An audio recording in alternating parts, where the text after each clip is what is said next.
Hello అండి. మనం ఏ పూజలు, వ్రతాలు చేసుకున్నా కూడా మొదటగా నైవేద్యంగా బెల్లంతో చేసిన పాయసము నైవేద్యంగా సమర్పిస్తాం కదండీ! ఈ బెల్లం కూడా మనం విడిగా బయట ఉంటే పాడవుతుందని చెప్పేసి ఫ్రిడ్జ్‌లో పెట్టుకుంటాము. ఈ బెల్లం దిమ్మెలు లాంటివైతే చాలా మనకి విడిగా ఫ్రిడ్జ్‌లో నుంచి బయటికి తీసి కొంచెం తురుముకోవాలంటే చాలా టైమ్ టేకింగ్ అనమాట. చాలా గట్టిగా అవుతుందనమాట.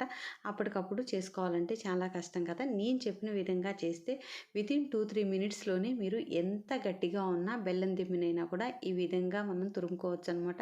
చాలా ఈజీగా సింపుల్‌గా వస్తదండి. చాలా ఈజీగా కూడా వస్తది. దీనికోసం మీరు స్టవ్ పైన ఒక మందంగా ఉన్న గిన్నె, అది కుక్కర్ అయినా కావచ్చు, మామూలు స్టీల్ గిన్నె అయినా ఏదైనా గానీ ఒక గిన్నె పెట్టుకొని అందులో ఒక గ్లాస్ వాటర్ పోసుకొని అందులో కింద మనకి ఏదైనా ఒక స్టాండ్ లాంటిది పెట్టుకొని దానిపైన మనం ఈ బెల్లం దిమ్మె పెట్టిన ఒక ప్లేట్‌లో బెల్లం దిమ్మె పెట్టి దాని మీద పెట్టండి. ఒక 2, 3 మినిట్స్ ఆ వాటర్ అనేది మనం పోసుకున్న వాటరు బాయిలింగ్ అయ్యే వరకు అట్లా ఉంచి ఆవిరి తగులుతుందండి మనకి. దానికి ఎక్కువ సేపు అయితే ఉంచకూడదనమాట.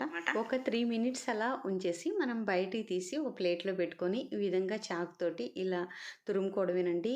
లాస్ట్ వరకు కూడా చాలా స్మూత్‌గా వస్తదనమాట. మనం ఎక్కడ కూడా కష్టపడే పని ఉండదనమాట. ఎన్ని దిమ్ములైనా కూడా చాలా ఈజీగా ఇట్లా పెట్టుకుంటే ఏంటంటే తురిమి పెట్టుకుంటే అప్పటికప్పుడు మనం పొంగల్ చేసుకునేటప్పుడు చాలా ఈజీగా ఉంటుంది. ఒక డబ్బాలో స్టోర్ చేసుకుంటే ఎన్ని రోజులైనా కూడా నిలువ ఉంటుంది. ఈ వీడియో మీకు యూజ్ అనిపిస్తే ఒక్క లైక్ ఇవ్వండి. Thanks for watching.